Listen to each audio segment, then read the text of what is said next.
Hi guys, so we are currently outside the Bush Theatre.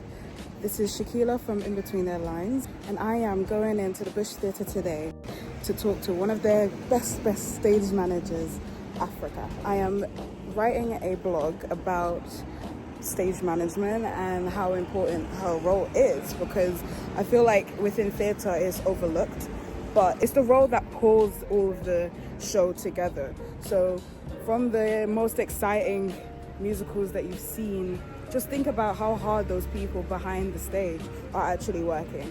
So I'm here to shed light on it. So we're gonna walk around with Africa and she's gonna show us her setup before a show, and I'll ask some interesting questions. Stay tuned, okay? So tell me about where we are. We are at the Bush Theatre, not Your Superwoman.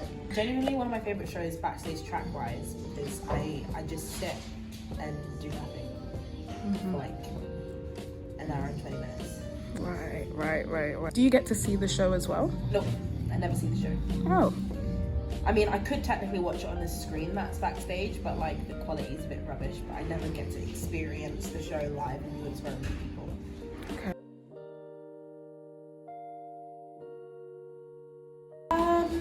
Well, depends. So usually before shows start rehearsals, there'll be like a rehearsal and development session where they will do the main bulk of the script chopping.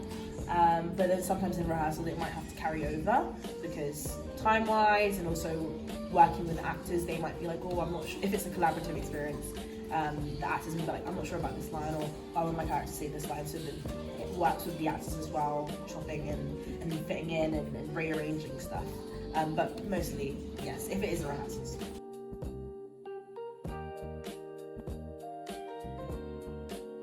My favourite part of the show is the carnival scene, because they're like dancing, moving around the Guyanese flag, and it's just really fun, and it's like they're having a good time. Both of the actors love it. They're like, that's my favourite part, because it's the rest of the show is not heavy, but it's a lot for them.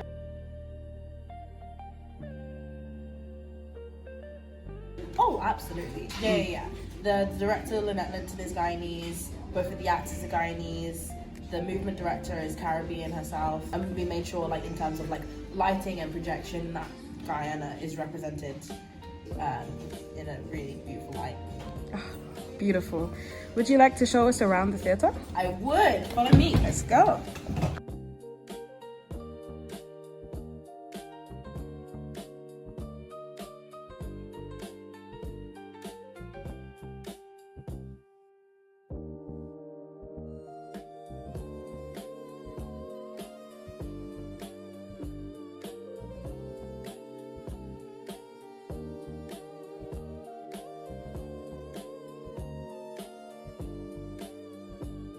I would say I'm a content creator. I'm trying to, get more content out there. I've set myself kind of like penciled in goals of like one video a day on TikTok, and then I'll just repost it on Instagram. I've probably started my Instagram account now, because not a lot of people I find are on TikTok anymore. But yeah, I do think I am a content creator.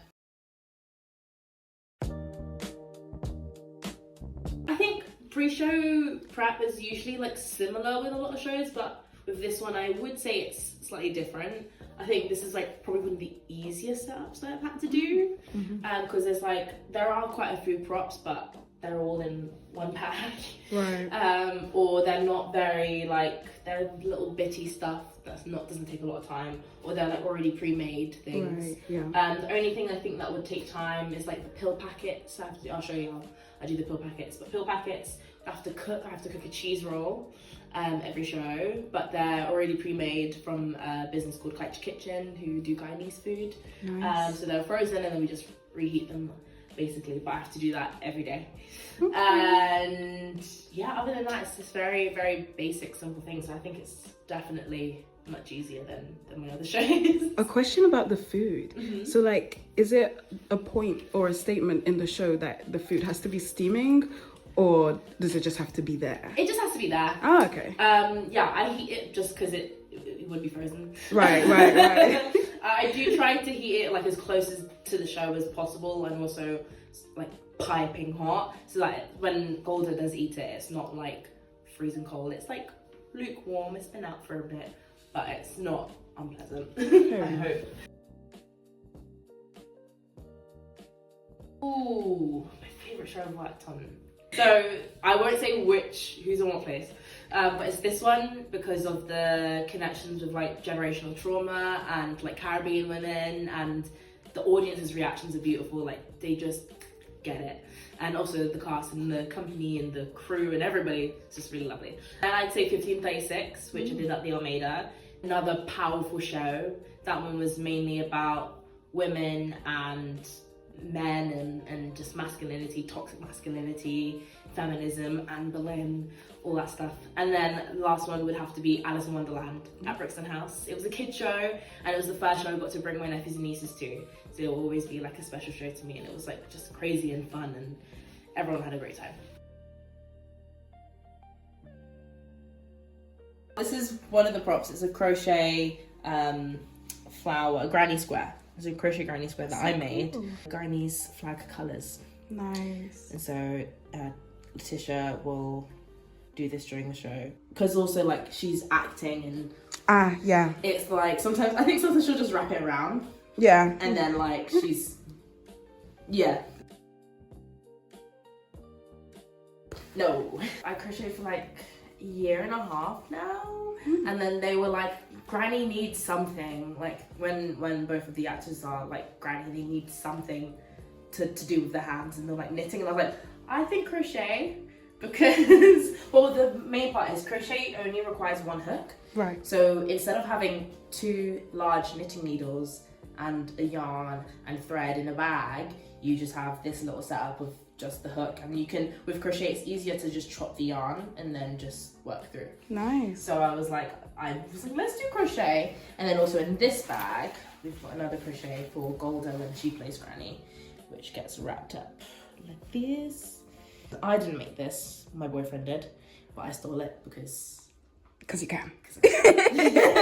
Running out of time with like getting into tech, and I was kind of like, I don't have time to make another crochet granny square. Let me just teach this from home. Right. No one will miss it. Yes, yeah, it is. So especially if you're an assistant stage manager working on, I'd say like a small scale to mid scale production, absolutely. Because with these types of shows, they don't have the money or the budget to get a prop buyer and a prop maker. So it's all on the ASM's responsibility. It's also in your contract. I am responsible for like sourcing and making. Stage managers help if like an ASM is by themselves, then they'll chip in and like ask what they need and try and help out and when they can. And also the designers are very helpful as well. If you are struggling and like, I can't find this one table that you want, and they're like, oh, I'll get looking. Yeah. And then like just that responsibility is quite shared. Rough estimate. I'll count Annie as the start of my career because I did make a few of those. Yes. 30 plus. Wow. I've also noticed that you document on TikTok I do. the behind the scenes of a stage manager when creating props or running shows. Can you tell me more about that? Yeah, I kind of started that page because I was seeing a lot of content creators doing like backstage content, which wasn't familiar to me. Like obviously I've worked in backstage for like almost 2 years now, and I'd only started seeing videos about it maybe December last year. And I was like, ooh, this is interesting, like I really like this content.